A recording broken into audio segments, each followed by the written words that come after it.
to thank you all for coming this great distance to Gainesville and to the University of Florida. I suppose I have to thank my dean for giving us the room, and I do that now as a formal matter. And also I wanted to thank, is it on? Okay. I wanted to thank Gary Jacobs and Jolino Texiera for the help they gave me in putting the program together, including the final program. We made some changes which were basically designed to have a more coherent theme in terms of the duration of the conference, and so I thought the changes we made were quite good. I hope you won't be inconvenienced by those changes, but we shuffled people around to cluster the themes and to get a better punch out of the representations. Again, welcome to all of you to this particular colloquium. The theme of the colloquium, frankly, is not mine. It was Juanilo's idea that we should have a follow-up from the last colloquium and focus on the important, I think, global question of sustainable development. The important global question of sustainable development, and that is essentially what we've tried to do, more or less, given that we have a wide range of speakers from not only economics but other disciplines as well, and it's not always an easy thing to integrate, but nonetheless we think that the multidisciplinary, multi-sectoral approach will provide us with better and more important insights. And of course one of the themes was the notion that we should look toward theory having practical applications, and so hopefully in our discussions toward the end of the colloquium we might be able to generate a discussion about those themes for what future role there is for intellectual creativity and for some dimension of practical application in the real world. So that's sort of more or less what we've done. It's consistent, at least in this sense, with the approach of the World Academy, which in general is concerned with the policy implications and social consequences of all forms of knowledge. And that, of course, implicitly implies a kind of intellectual and scientific responsibility for knowledge that is generated, and hopefully, in Einstein's terms, that such knowledge will prove to be a curse but a blessing, if you like, to mankind. So that's sort of more or less the general framework. And I must confess I'm not an economist, so I feel somewhat isolated, and my co-authors are both lawyers, so they may not feel quite as comfortable being with technical economists, and I have to admit that there probably are some insights from technical economics that clearly would have escaped our amateurish glance at the field. But we've tried to bring in some ideas that are reflected in developments in legal theory, and in all candor, those developments are very contested in the domain of law at the academic level and at the professional level. And one of our fellows, Richard Falk, once said, that's because what you guys have done is you're producing dangerous knowledge. This is not knowledge that the establishment feels comfortable with, but it is knowledge, it's bona fide knowledge. And so in presenting some of these ideas, we don't mean to suggest that they're a fully accepted precept of conventional wisdom in law. In fact, they're contested because law is a major testing ground of the way in which we clarify values and the way in which we implement them.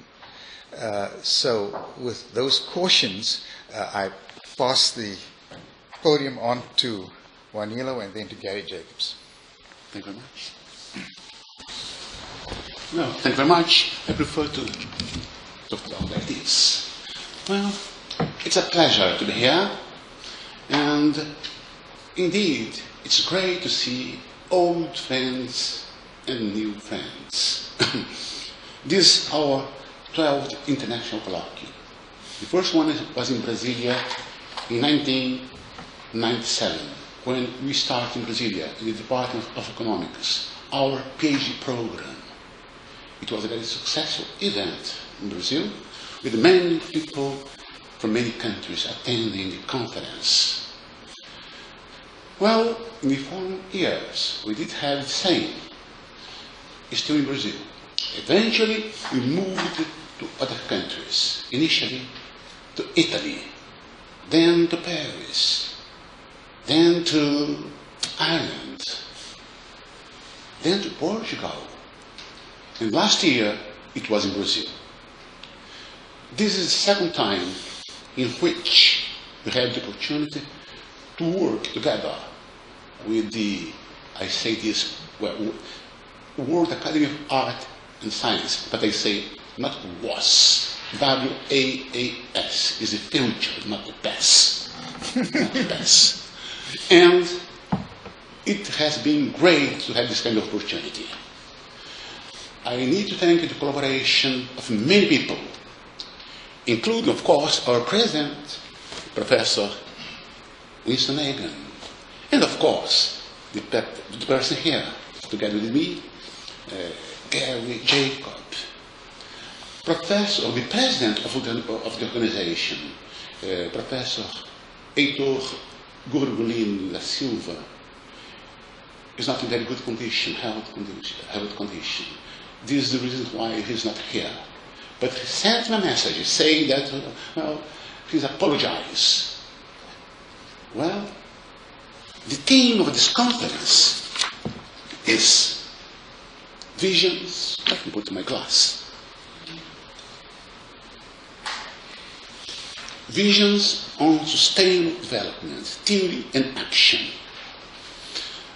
Well, before I mention this with some care, let me say that how much I appreciate the collaboration of the University of Florida, the University of Brasilia, the National Council of Science and Technology in Brazil, and also the World Academy of Art and Science. It is really a pleasure to join this group, and I do expect that we will have many other meetings together. I would like again to thank you all for the participation. I'm sure that some of the people will come a bit late. And the theme is Visions of Sustainable Development, Theory and Action. We have here not just economists, but people from different areas. And this is precisely the idea that you have in mind. Well, to dispute old ideas and to try to introduce a new kind of paradigm. It's great to have this kind of opportunity because, for instance, the WAAS has published fine journals, and we expect to have the opportunity to publish some of the papers in the future in one of the journals. Let me say, finally, that we intend to, as we do always, at the end of the conference, the last session, to decide the topic of the next meeting. The organizing committee, and a few other things. And I would appreciate if you could stay here till Friday morning, okay? Friday morning. It would be great to have the opportunity to discuss democratically with you and to define the place in which the event of next year will take place. So thank you very much again to you all.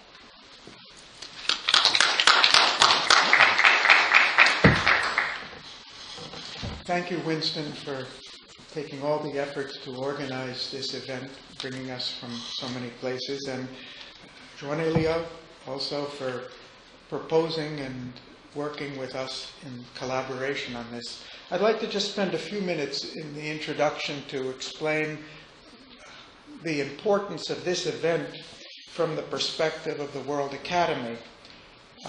I had the pleasure of participating in the Brasilia conference last year, and I found it quite refreshing to be talking to a group of people, mostly economists, not all, who had followed very different paths and been working in very different directions, but had such a commonality of concern, and in many areas a commonality of perceptions as to the need for change. So I'd just like to say a few words to start from where the Academy is coming on this, because I'd like to see this as an invitation and an opportunity for collaboration between the World Academy and all of you who are present, all of you who are interested in participating, and other colleagues who could contribute to the work that we've been doing in a wider field. The Academy about 3 years ago started looking, or let's say re-looking, at the set of global challenges facing humanity today. Economic, financial crisis was the immediate stimulus for urgency. The ecological challenges, which have been of concern to the Academy for decades.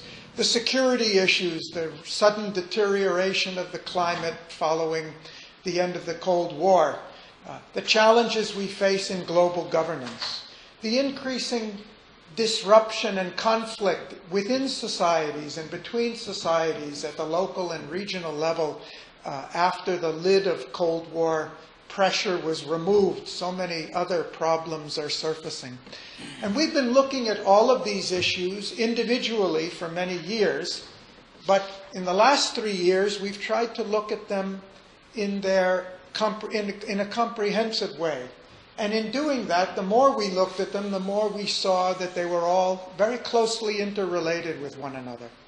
They all had a certain common characteristics. We could trace all of them back to certain common root causes that made it evident that we cannot solve any of these issues in isolation. We cannot solve the ecological challenges that humanity faces independently of finding the effective means to creating employment and income opportunities for all those who aspire, and those, it's not just in the developing world that people aspire, all over the world people aspire for greater welfare and greater security. We cannot solve the security issues that we have simply in military terms or even in political terms, because today one of the greatest destabilizing factors is unemployment and economic insecurity generating political problems and social problems. So as an academy, we have been trying to look at these together and in relation to one another. It's been very challenging. And ask some big questions, questions we didn't have the answers for, and we don't claim to have the answers for after 3 years. This will be, for us, the 15th conference in a series, some of them focusing more on security issues or governance issues or economic issues or social issues, but this one particularly on the issue of sustainable development, which really looks at two of the critical pieces of the puzzle, the ecology and the economy. What I hope to get out of this is, I hope that in our presentations that we can share with you some of the questions we have, some of the areas we think the work that needs to be done, some of the areas where new thinking is required. We work with many different organizations, collaborate with different organizations in different ways. Some of them have done wonderful work at the level of policy. These are the new policies that are needed to stabilize the international financial system or economic system or international global governance or international security. We work with organizations that have focused at the level of institutional reform, the new types of structures that are necessary, from incremental improvements in the way democracy works or the way the UN works, to formulating ideas for whole new organizations that are needed in order to really affect global governance. But in addition to institutional change and policy change, we've become convinced that there is essential work that needs to be done at a more fundamental level, at a conceptual level. That the solutions we're looking for are not just a question of what governments should do, what laws should be passed, or how they should be implemented. We need to be rethinking basic concepts, premises, theories on which our current system is based. Because whenever you try to affect change in policy or change in institutions, ultimately you'll find somebody to go back to a theory that says this is the way it has to be done. According to the theory, this is the best way. So for us, this inquiry has started at the basic theoretical and conceptual level, though our goals are very much how do we affect real change in the world. And I hope in the course of our discussions today that we can find some of you who would like to join us in this very ambitious and challenging endeavor and share with us work you have done and your colleagues have done that would help us in moving forward. Thank you. Neither of you.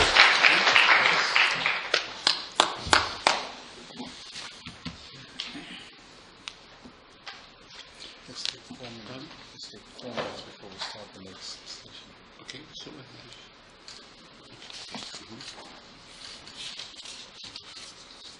well, now let's start, let's call this the formal program. In this section, Professor Winston Hagen, the president of the organizing committee, distinguished professor from the University of Florida, will give a paper which title is, let me say something else. This is important. I don't know precisely how to pronounce the author, but it's Khan, Khadija Khan. Yes, Khadija Khan. Professor Winston is a former. There's also another person, Craig Hammer. Yes, Craig Hammer. Both Khadija and Craig are here. Are they here? Raise Yes. your hands. Oh, thank you very much for. Yes, indeed. Well, Craig Hammer is from the World Bank, and Khadija Khan is a former acting Supreme Court Justice in South Africa. The theme of the paper is Towards a Theory of Sustainable Development. 2 points, drawing on insights from development in modern legal theory. And I thank very much Professor Hagen and the other 2 participants for presenting this paper.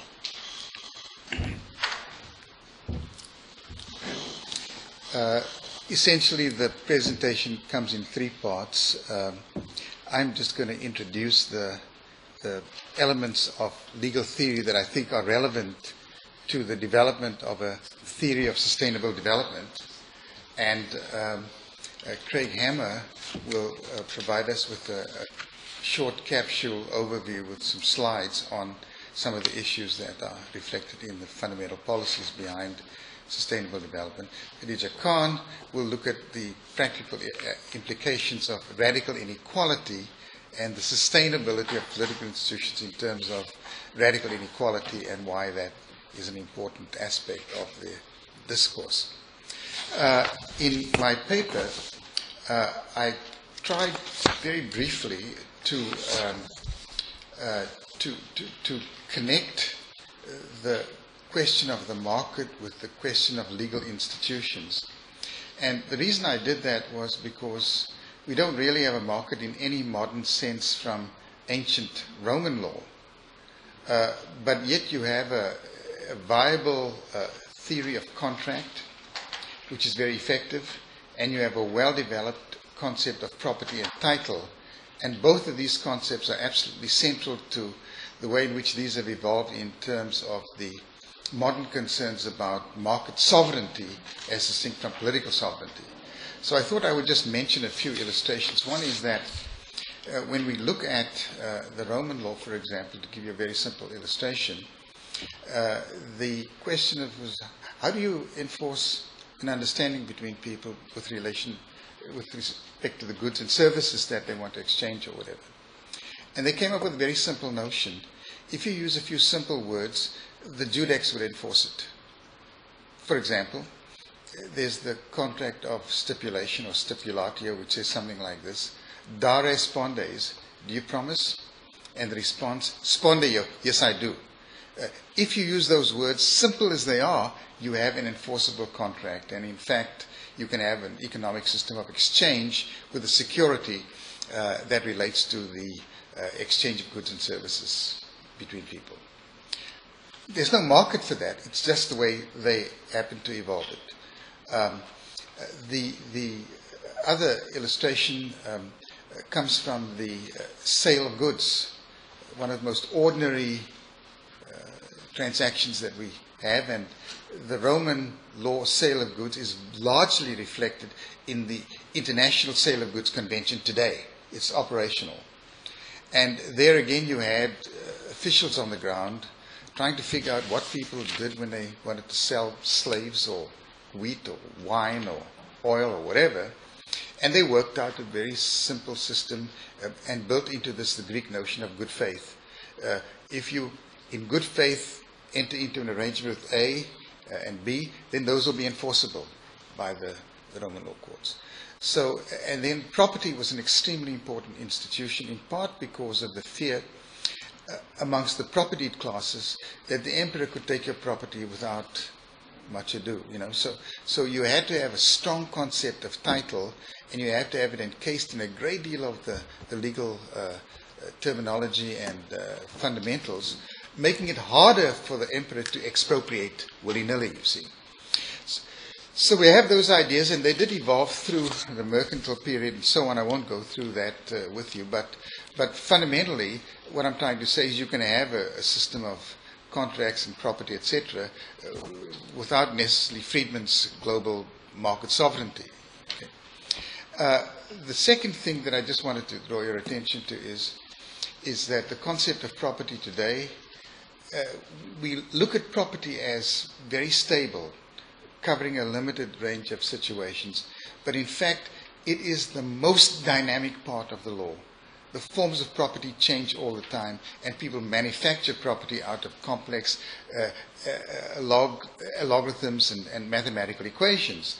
And indeed, the political system doesn't even keep up with the forms of property that are being sold for trillions of dollars, you see. So these things are not irrelevant, and law does play a role in this. Now, what I tried to do in the paper was to draw your attention to some developments in legal theory that are contested, to be sure, but we think they represent an improvement when used in the context of the operations of the law.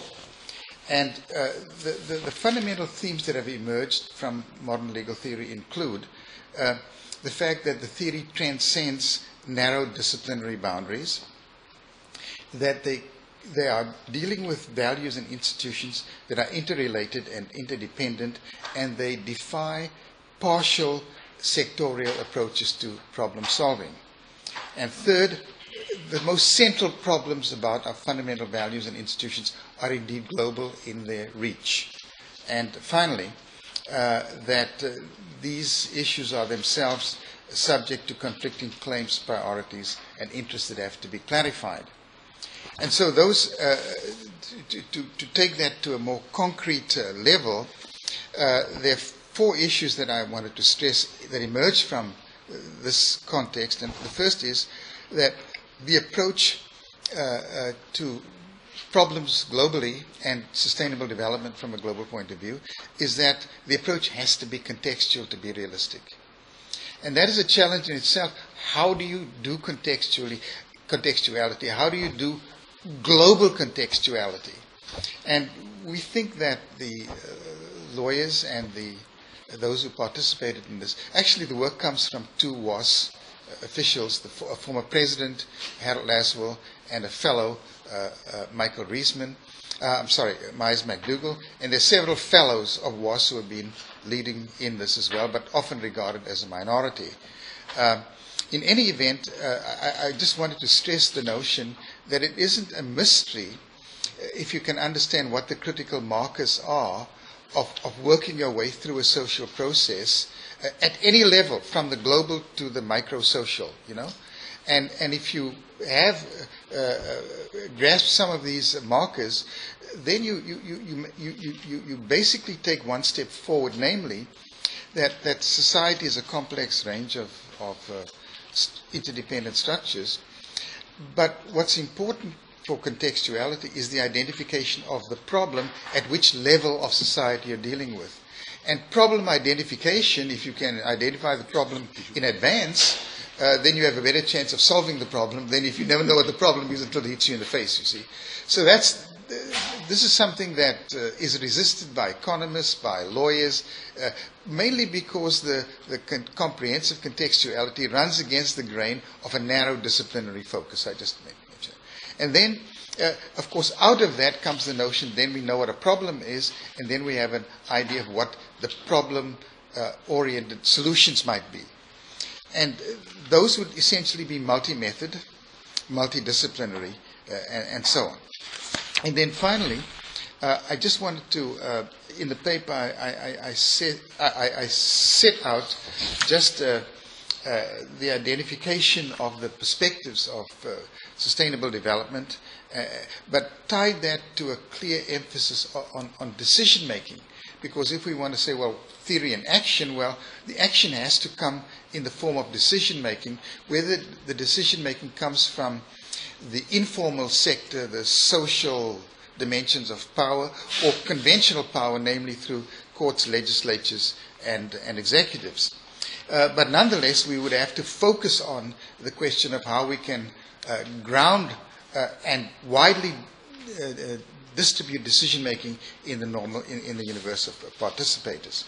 So decision-making then is one emphasis. And finally, I just drew attention to the emergence of sustainable development thinking from the Brundtland report, and from that we got to the 17 principles identified by the United Nations. You can get those in the paper, they're listed there. I didn't like that, to be frank with you, because it was too complicated. All these little things, you know, as if you need something discrete for everyone.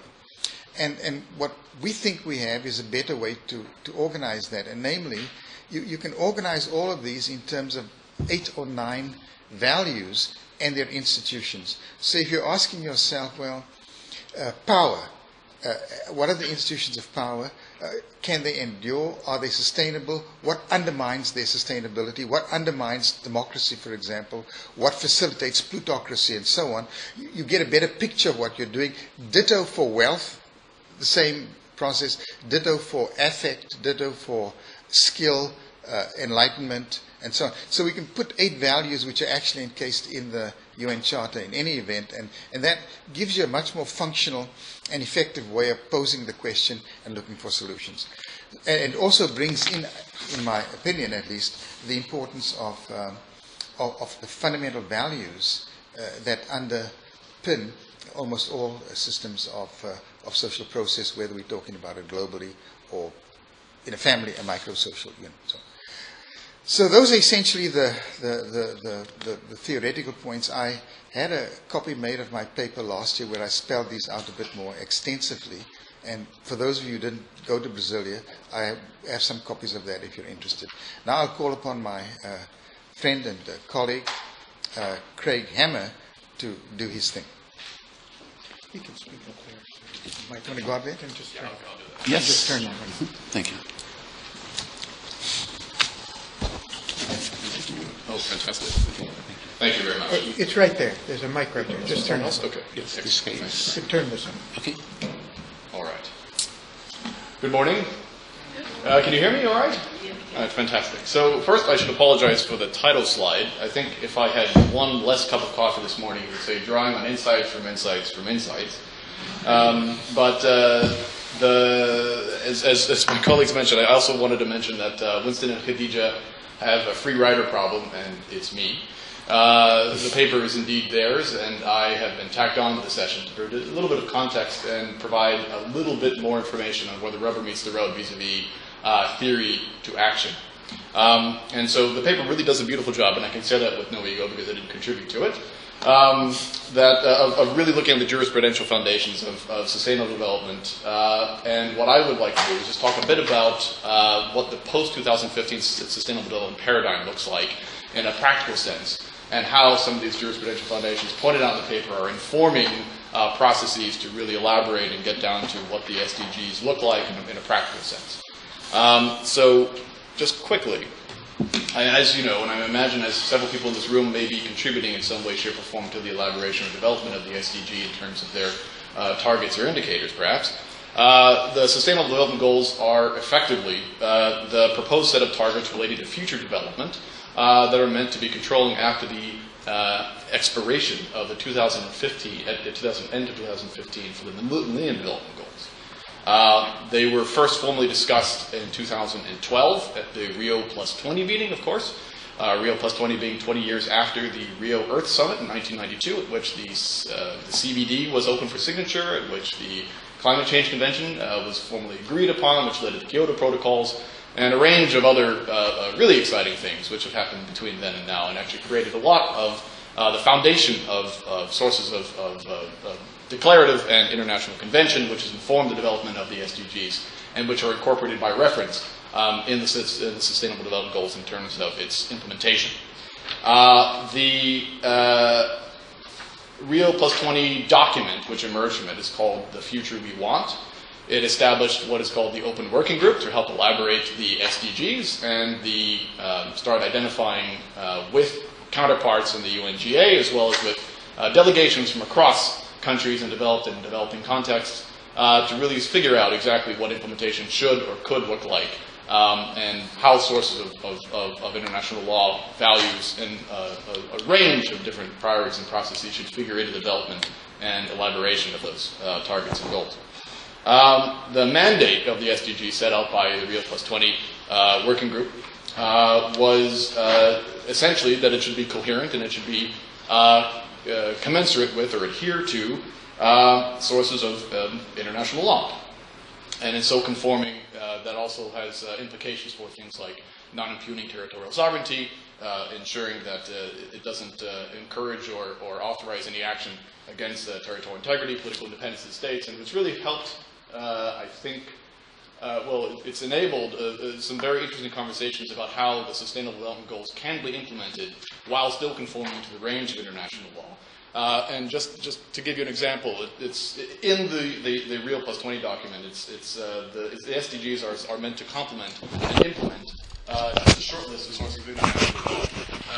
Just kind of knife down here. So this is just an indication, for example, of what's incorporated by reference in the SDGs and what it's meant to include in 17 short goals, or so we think. The goals themselves. In July 2014, the Open Working Group proposed these 17 goals. Can you see them? Probably not. Which cover just a broad range of development priorities, which are not terribly dissimilar from the Millennium Development Goals if you look closely. The UNGA accepted the Open Working Group proposals that would become the basis of the post-2015 development agenda. If you're interested, you can find all of these goals on the Sustainable Development Goal website at the UN, which I think is sustainabledevelopment.un.org. They cover precisely what you would think vis-a-vis ending poverty, hunger, promoting healthy lives, ensuring equitable education, achieving gender equality, water sanitation, energy, sustainable economic growth, resilient infrastructure, reductions of inequality, inclusive cities and human settlements, sustainable consumption, climate change, ocean, seas, marine, terrestrial ecosystems. Number 16 is peaceful and inclusive societies, which is something that I'll touch on in a bit more detail on Friday morning, if you're still with us. This number 16 is more commonly known as the governance goal. And number 17, of course, which is strengthening global partnerships, collecting and pooling and leveraging the combined power of multilaterals, bilaterals, governments, non-government organizations, and the range of multi-stakeholders to try to affect and implement the SDGs in an effective way. In the grand tradition of this gentleman, who might as well be the patron saint of the World Bank, the idea was also to develop attach a handful of indicators and proposed targets to the proposed SDGs. And specifically, as of March 2015, you have 17 proposed goals, 169 targets, and 304 proposed indicators. Again, all of these are available in detail. Well, at least the goals and the targets are available in detail on the website. So what's next? All right, to be practical, because there are several actors informing or advising the delegations, the open working group itself, and trying to provide input to help flesh out what the indicators and the targets are. It's a hyper-political process. That's maybe putting it lightly. I, for example, am supporting the development and elaboration among a large group of people that's advising on number 16, which, as I said, the governance goal. I run a governance program at the World Bank, and among other things, advise the President on the internal change process, which is going on right now. And so, as part of that process, it is an opportunity to align the World Bank's strategy, which was developed back in 2013, with the post-2015 development paradigm. And that's made fairly clear in the bank's twin goals, which we'll talk about, perhaps Jorge and I, on Friday. Now, as far as what's happening with the development of the goals, I can give you kind of the standard answers, I think, which are the most recent version of the 17 goals and the 169 targets are probably not going to change. For multiple reasons. I think with the amount of time and energy and human capital that's been poured into the elaboration as they currently stand, there's no incentive or political will to reopen negotiations on those things. The indicators are still being discussed by the working group. That's the 304. The delegations advising the process have objected to several of the indicators, and there are now several prioritization exercises going on, which will probably narrow down the indicators. There's been talk of potentially looking at one indicator per target, so you'd end up with 17, 169, 169. That is something which is continuing conversation and will probably not be resolved anytime soon. For example, on Goal 16, I can say that there's an emerging consensus that nothing will be reopened on the 17-169 side, despite fairly substantial opposition to some of the 169. But the number of indicators for that 169, I think, will probably be narrowed down or chiseled away. Bottom line, the timeline for the final goals and targets, the 17-169, which probably won't change, is September of this calendar year. The finalization of the launch of the indicators will be March of next calendar year. I think I'll stop there, but there's more. That's what's next there. So I think we can talk in more practical detail about how, for example, the World Bank is aligning its own development strategy to the post-2015 development paradigm, and with a couple of examples. And I can speak, for example, to certain of the governance implications at the strategy and operational level, either later today or on Friday. Thank you. Nice to see you. Congratulations. Khadija, please.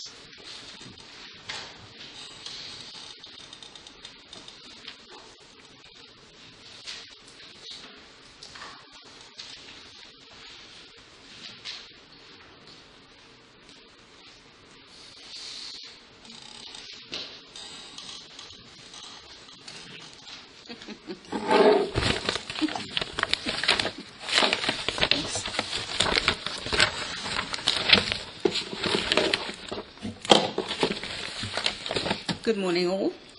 I want to say that Craig is really exceptionally modest when he says that this paper is attributed to Winston and myself. It could never have been completed without his amazing economic expertise and input. And so, Gary, you should take a lot of credit for this paper, really.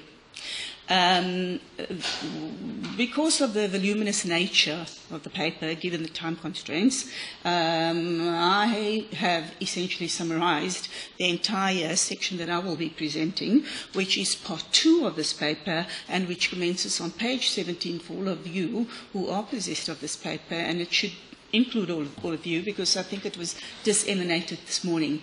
There are quite a bit of typographical errors there, but I'll be ignoring it. It's simple to rectify on your own.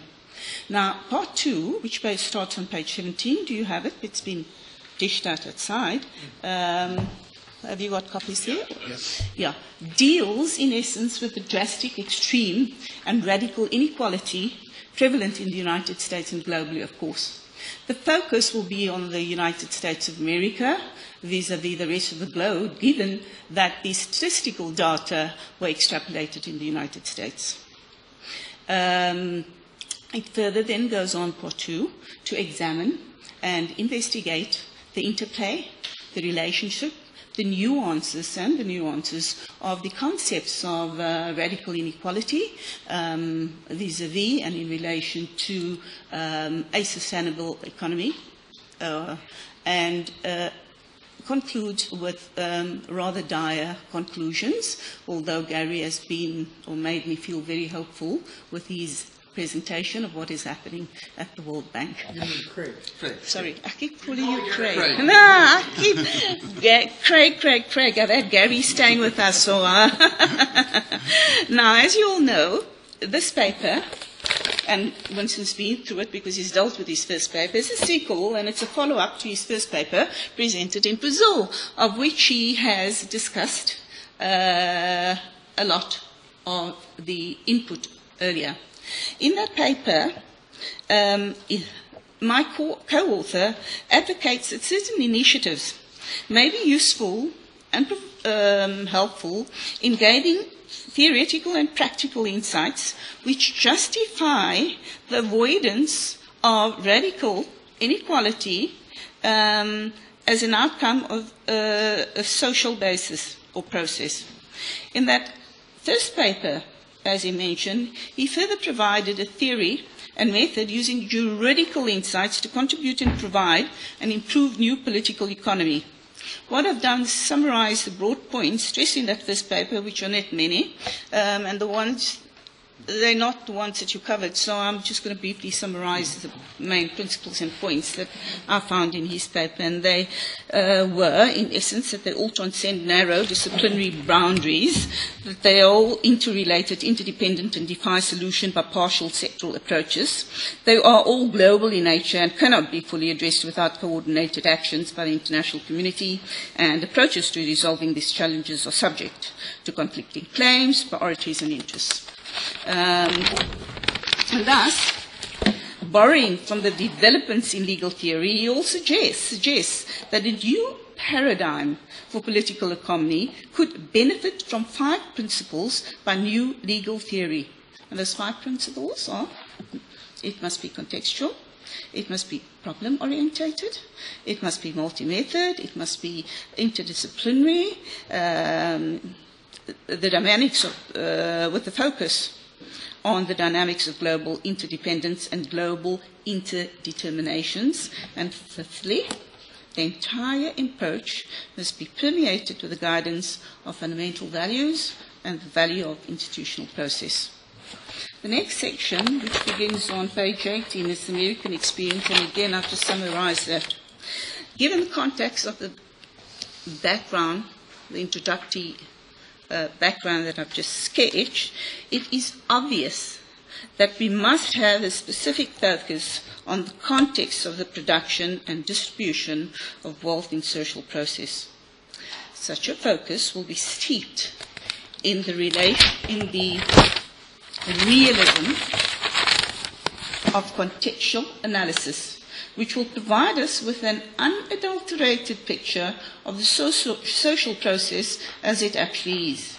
Here, the numbers drawn from the context indicate that a small percentage of the American population disproportionately benefit from the economy and the overall majority vice versa. Can I have some of that? Yes. Thank you. According to our statistical data, which is detailed in the paper, but which briefly summarized proves, one, that 1% of the United States population takes 25% of the nation's income. The details are all in the paper, and I think they're rather conservative. Two, 1% of the population owns 40% of the nation's wealth. The assumptions that concentrated wealth would trickle down to the poor is unsubstantiated. The consequences of radical inequality leads to the stemming and eventual extinction of opportunity for the individual, and that in essence, radical inequality undermines the capacity for the development of human and social capital or resources or assets, whichever terminology you prefer, because somebody objected to the terminology human capital, which is a legal term, and preferred the terminology human resources. The statistical data are outlined in this paper for your analysis, but I refer you to a cartoon sketch which you see there, and which best depicts and illustrates the sentiment of our submissions.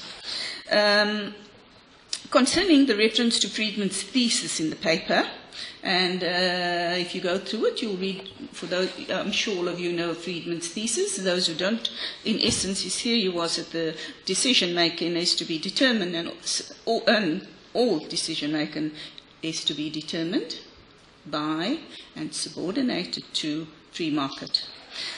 And we found that the fundamental problem with Friedman's thesis is his profound conclusion that the scope of human freedom and the excesses of license, and that, secondly, his theory is not a theory about human freedom, but rather a theory that seeks to justify the abuse of freedom, and which is more appropriately called license. The next section of this paper, and now I refer you to page 23, is entitled The Role of Decision-Making in Facilitating Radical Inequality. There are quite a few typos, but again, I repeat, I see them here, and it's rather irritating. We'll email correct one to you. In summary, this section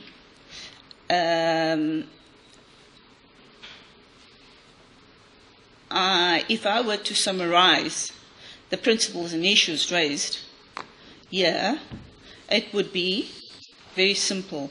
It would be threefold. One, that law is a critical factor in the radical redistribution of income. Two, that Congress has repeatedly cut taxes on high income and softened its treatment on capital gains and other kinds of investment incomes. And thirdly, that this, needless to say, massively benefits 1%, and that political decisions from the legislature make it more difficult for labour organisations to balance the power of capital.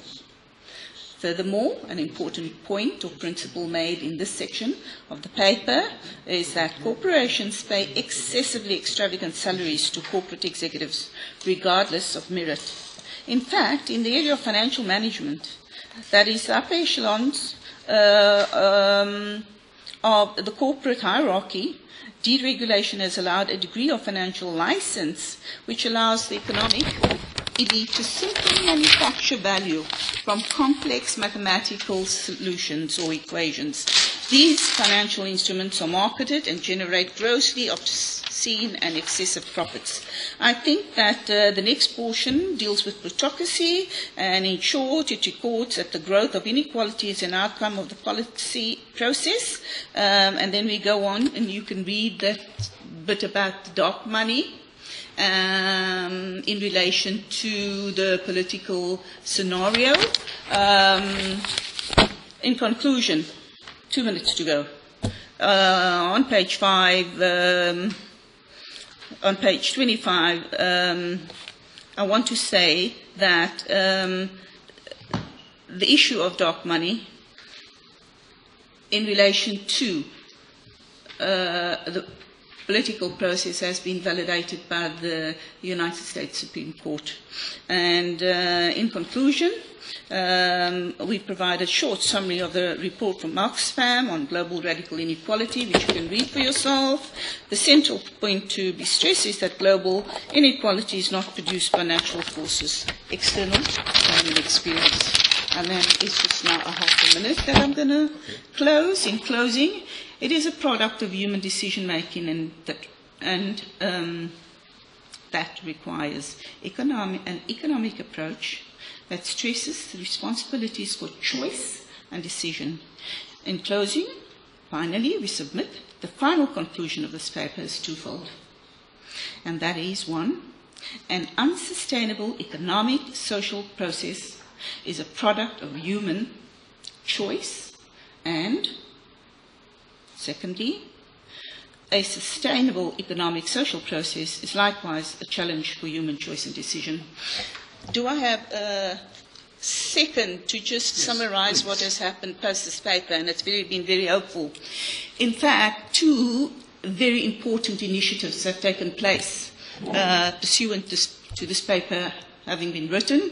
And the first one is that, in fact, we had the mayor of New York who has embarked on a project on sustainable growth. It is an enormous project. Millions have been poured into it, and there's been a lot of progress. Also, that in and during last week, a huge congressional meeting was held, and a senator who is a candidate for the running of presidency, one Senator Saunders, in fact, and this is really interesting, I think you should, in this huge congressional meeting, he must have ruffled feathers when he stated that,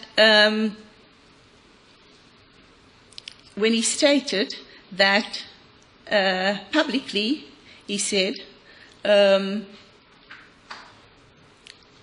and I'm going to quote what he said: "What's wrong with more income and wealth equality? What's wrong with a stronger middle class? And what's wrong with a higher minimum wage? Considering that the US has the highest rate of child poverty in the world in industrial countries." He intimated that the USA was moving toward a plutocracy. And I think when he was challenged on this, he maintained his stance, and I think that a lot of progress, a lot of people are moving toward his submissions, and which is in line with sentiments contained in our papers, and I think that it's rather hopeful that things are beginning to happen. So I do believe that WAAS, as opposed to WAS, is making a very big impact on a sustainable economy and the new paradigm. Thanks. How'd they do that? It's a touch screen, huh? It's a touch screen. Yes. Okay. This first paper and discussion, it couldn't be a better way to start this conference as far as I'm concerned. I was thrilled by the presentations and by the questions and comments that were raised. If you start from Craig's part and then work backwards, he started with development goals and targets and measures. And then we got a little into discussion of strategy and policy and institution, and finally ended with Khadijah's and Winston's comments and Yehuda's remarks and all at the level of fundamental concept and theory. That will we really achieve these goals, practical goals, concrete goals, measurable goals, without changing something at a more fundamental conceptual level? So I was delighted because it really illustrates something that we've been seeing within the academy, and what's true for poverty and inequality is true for ecology And I think it's true for global security. I think it's true in all respects. My paper is I look at it as a complement to this. Instead of starting from the practical things we want to achieve, I'm going to go all the way to the other end and talk at the conceptual level and never get to goals and strategies or even measures, which are so important. But because I think we need a rethinking at that level. I'm not going to present a rethink. What I'm going to try to do is share some of the results of our earlier discussions as to some of the parameters we need to be rethinking about. And I think that when I finish, that if 17 Millennium Development Goals looks like an ambitious target, I think we'll also equally realize, as I feel, that at the conceptual level, the need for new thinking is really comprehensive. So I'm just going to try, that's why I've called this contours of new economic theory, not the content, trying to flag some of the parameters. And I'd just like to acknowledge at this point that what the ideas I'm going to share with you are the product of wonderful discussions I've had within the Academy, within the Club of Rome, and with others on a wide range of issues. The real inspiration for Cadmus started with Orio Giarini. He's a member of our board. He was one of the very early members of the Club of Rome. He's written a number of wonderful reports for the Club of Rome, some of these ideas going back 30, 35 years or more. Many others, Hazel Henderson, who's here, who you'll hear from later this morning. We finally meet for the first time, though we've been exchanging mail, and I've been benefiting from Hazel's writing for a long time. Mike Marion has done some book reviews on tracing all of the new work that's necessary on new economic thinking. So I'm going to Robert Hoffman, who's here from Club of Rome, you'll hear from him, I think, tomorrow. Roberto Pace, who's the son of the founder of Club of Rome, who's on our board. And Winston, very importantly, who has helped us look fundamentally at the impact of law on economy. So this is, I'm trying to acknowledge up front that this is a group thinking that we've been doing, and what we'd like to do now is widen the group and get more ideas. The context, now at the theoretical level, we have a context, not just at the physical and economic level. At the theoretical level, we've got a problem that never before has society been so globalized. We are expanding, everything's expanding in space. So concepts that were originally derived at the local level or at the national level just don't fit in a global society the way they did before. The pace of change, the speed of movement is one thing, the speed of change is something else, and both have accelerated so much that again it challenges the ideas that we're working with, and I'll illustrate it later. Where not only things are moving fast and changing, but they're evolving. The very rules are changing. The very way in which society functions is changing. So this is an evolutionary context. And all of this meaning more and more interactions between activities, interactions between sectors, interactions between levels of society, societies around the world, has multiplied the complexity enormously. Now, the one thing we would like in science is to arrive at simplicity, simple formulas. We're always looking for the simple, abstract way to denote things, and that becomes more and more difficult in a world that is really increasingly complex. Now, we face today something I'd call the paradox of unmet needs and underutilized resources, or untapped opportunities. It's not, I think it's evident to us, it should be evident to everybody that not only here but elsewhere, we can do better. We have capabilities in the world that we're not utilizing. We've got, just to mention one that's easy, we've got $225 trillion in global financial assets. by some rough estimate of McKinsey, maybe only about 20% of it is really impacting on the real economy.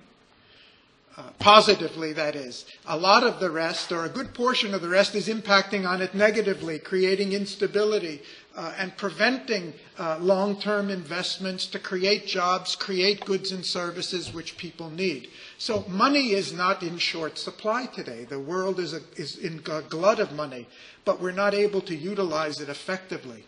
We've got 2-3 billion, depending on which World Bank index you want to use, who are in people who are in need of basic necessities of life.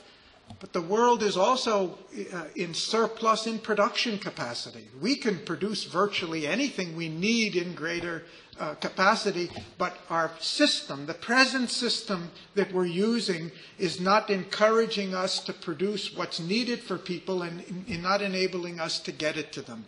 So in a basic conceptual way, we must be able to do better. There must be a better way to do it than we are today. In terms of basic things like education, we have so many needs that are not being met that need human beings to support those needs that can't be done effectively by machines. ILO says we got 200 million unemployed. I think a more realistic figure is we have between 1 and 2 billion underemployed, and that's probably still saying it short. So we're not lacking in human beings. We may be lacking in the development of those human beings, and that is something we strongly feel. So prima facie, it seems evident that there must be better solutions. And those better solutions not only require new policies and new institutions, but my point is they require new thinking. And that's what I'd like to talk about, some of the contours. Today, in a simple way, I'd say that our economic thinking, the way our economy functions is divorced from reality in at least 5 major dimensions, and this may not be exclusive. One is the divorce or delinking of finance from the real economy itself. Originally, financial markets developed in order to support the real economy, in order to pool the capital we needed, whether it was for big mercantile ventures or industrialization in the 19th century.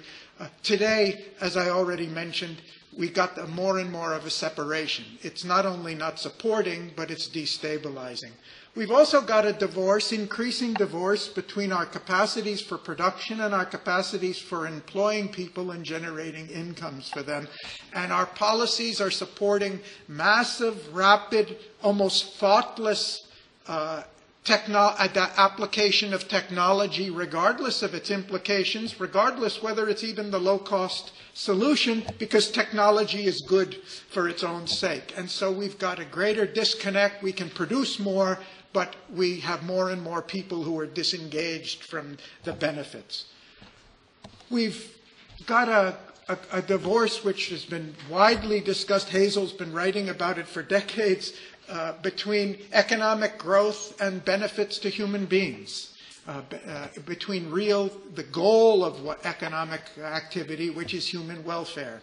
We've got a disconnect between the economy and the society. I mentioned in my opening remarks the increasing levels of social instability and conflict all over the world, and that's largely traceable, not exclusively, but largely traceable to lack of economic opportunities.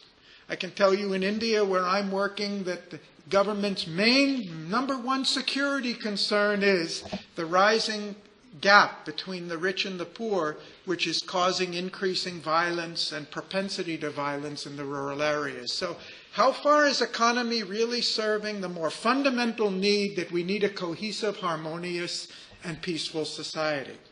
And of course, which we all know and are talking about and will talk about more, there's a major disconnect between economy and ecology, and we're doing things that are simply destroying the very basis for our future existence and sustainability.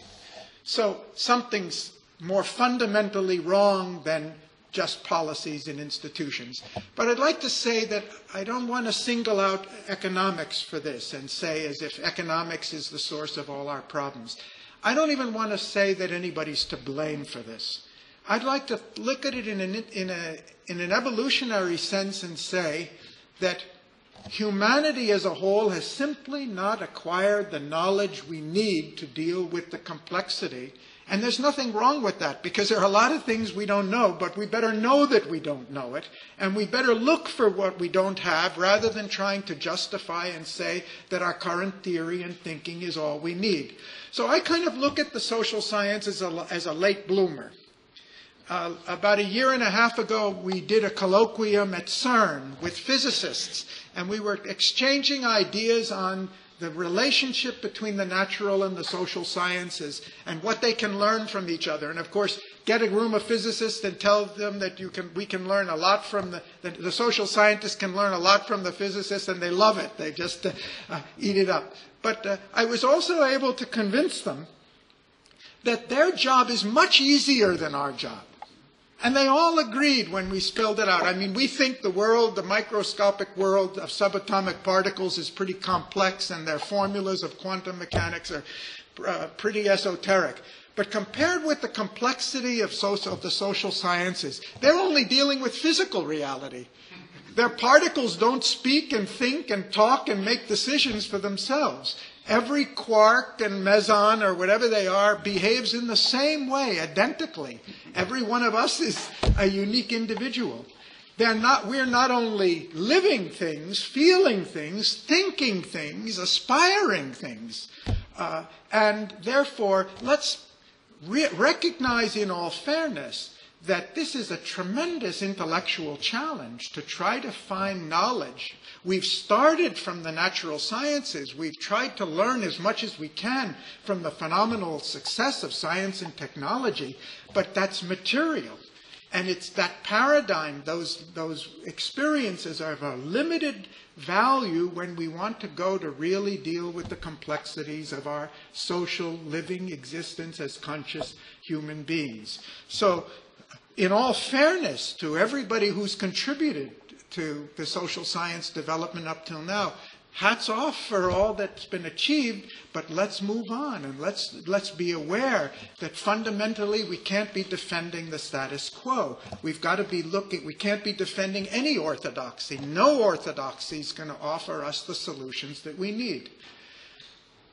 Karl Popper, the philosopher of science, warned many years ago, beware of the inappropriate application of naturalism in the social sciences. The social sciences are not natural science. We're not looking for universal laws of nature that have been immutable from eternity and will continue to be.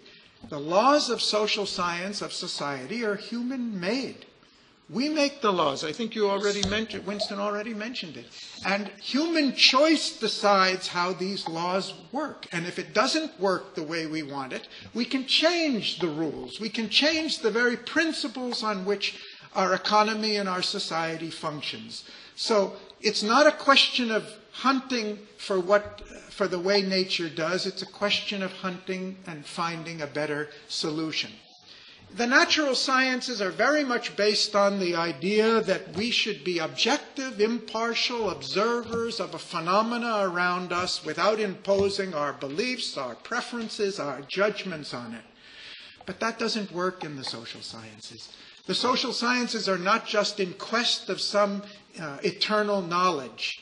We need to be in quest of better results for human beings, depending on what we as human beings aspire for. What are the things we value? Freedom, security, welfare, well-being,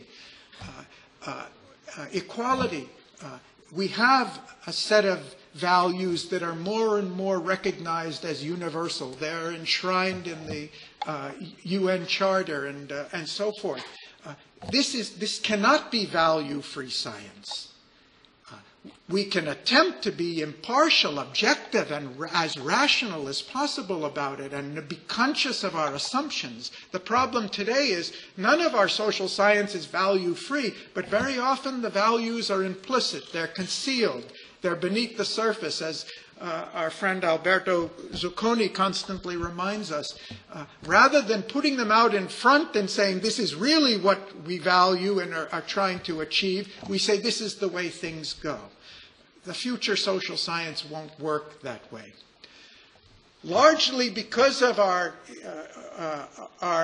inheriting from the natural sciences, we've focused on reality as if it's an objective reality, but the reality we're dealing with in the social sciences is the subjective part of it is as real and important, I would argue more important than the objective. I'm a business consultant, and I've seen companies where if you look at objectively the balance sheets, the market, their track record and everything, it looks like a totally hopeless case. And then 3 years later, the company is thriving and growing and rising, as Chrysler did 25 years ago. And the objective reality doesn't work. When Hitler attacked Britain at the beginning of World War II, the objective reality was everybody thought that this thing's going to be over in 3 months, and maybe the whole war will be over in 3 months. But the subjective reality, when Churchill got up there and said, we will never surrender, and he didn't take a national referendum to see how many people wanted to surrender, he spoke on behalf of the nation. The subjective factor in warfare, in business, in life, in politics, in everything, is a major determinant of what happens. So we can't ignore it in our social science. In the natural sciences, we've got unifying principles that are consistent throughout the natural sciences. Doesn't matter whether we're in genetics or geology or meteorology or ecology, the same fundamental laws of physics, the same fundamental laws of chemistry, and so forth preside. In the social sciences, how much of commonality do we really have if we get a room full of psychologists, sociologists, economists, political scientists, anthropologists together as to what we agree is the fundamental nature of reality? As if we're building on entirely different universes with different laws and different principles. And one of the conclusions we've come to is that we need to look for those fundamental principles. And they exist, and this should not be the first time that this idea is raised, and I'll share a quote to show that.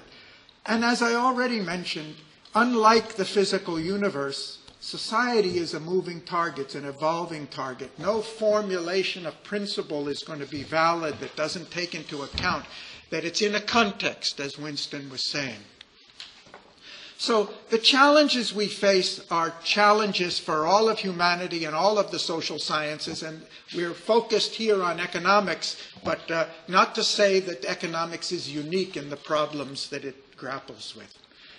I'd like to acknowledge I'm not an economist, but in the last 200 years, a significant contribution has been made by the development of economic theory and policy and practice to the phenomenal achievements, unprecedented achievements. We've had a 7-fold growth in population, but we've had a 12-fold growth in per capita global income. With all the problems and all inequalities, this is not just unprecedented, it's inconceivable based on the historical record.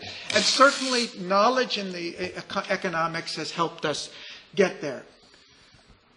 Quantification has been valuable.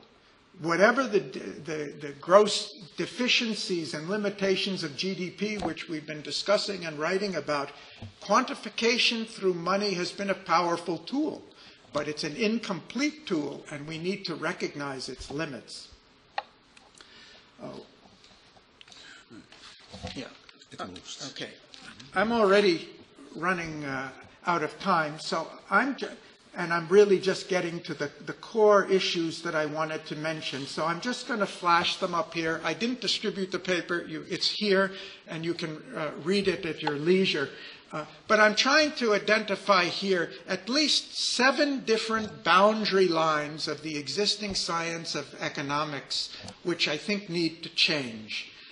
The first The first two have been written about extensively by Orio Giarini in a couple of his reports to the Club of Rome. The fact that we focus on the monetarized sector and ignore the fact the boundary between the monetarized and the non-monetarized sector is constantly changing.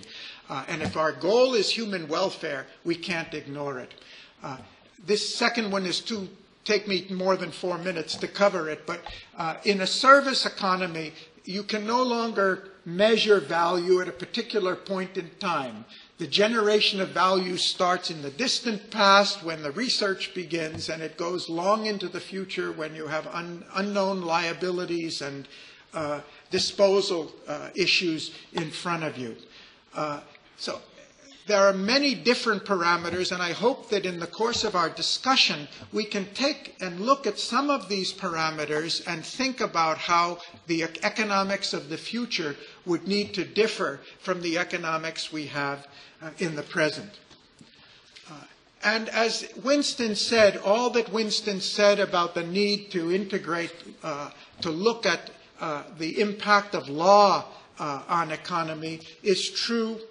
Political process, social processes, cultural impacts, and of course ecology, which has been the work of many people over the last 3 or 4 decades. So whatever our new theory is, it's going to have to be much more integrated. We can't draw these arbitrary lines and say this is economy and the science of economy, because it's total, and that's why I thought this paper was so excellent, because it really illustrated that whatever we're going to get in economy depends on concepts that are founded in different fields, and we need at least to be conscious of that. Why?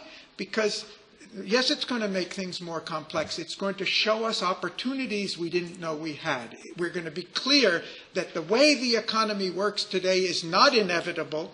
We're not forced to accept this. It's due to the way we're thinking, and if we're willing to revise our concepts and challenge some of the thinking that it's based on, we can get different results. So in the academy, we've come to the conclusion we really need a fundamental new paradigm, an intellectual paradigm that will to support these changes. We saw one in physics at the turn of the century. There have been many paradigm changes in different fields at different times. This is not something unique or unheard of, but today we really need it, and we need it in the field of social science and especially economy. And I'm just going to end with this quote. Thanks for your patience, John and Leo. There's a quote that I found in a book Winston showed me just a few days ago. I'd never seen it before, but it was a better summary of what I wanted to say than anything I have said or written in my paper. It's a quote from 1971, book by Robert Heilbronner. I remember Heilbronner because in first year economics, his readings was mandatory at Berkeley when I was there. The essential problem is that we do not know the nature of the subtle linkages between economic mechanism and the political and social spheres of activity. What we lack is a unifying theory of social change in which the distinctions of economics and sociology and political science would yield to a new holistic science of society. The discovery of such a new integrating model or paradigm would be the greatest triumph of social science in our time. But at the moment, no such paradigm exists. Heilbronner came to this conclusion 44 years ago. We have come to this conclusion in the last few years in our explorations. We are trying to move in that direction, not by ourselves by any means. And I'd like you to consider this an open invitation. We're looking for people who are thinking along similar lines and think they can contribute to even one of the dimensions of how the future economics and social science needs to evolve. Thank you.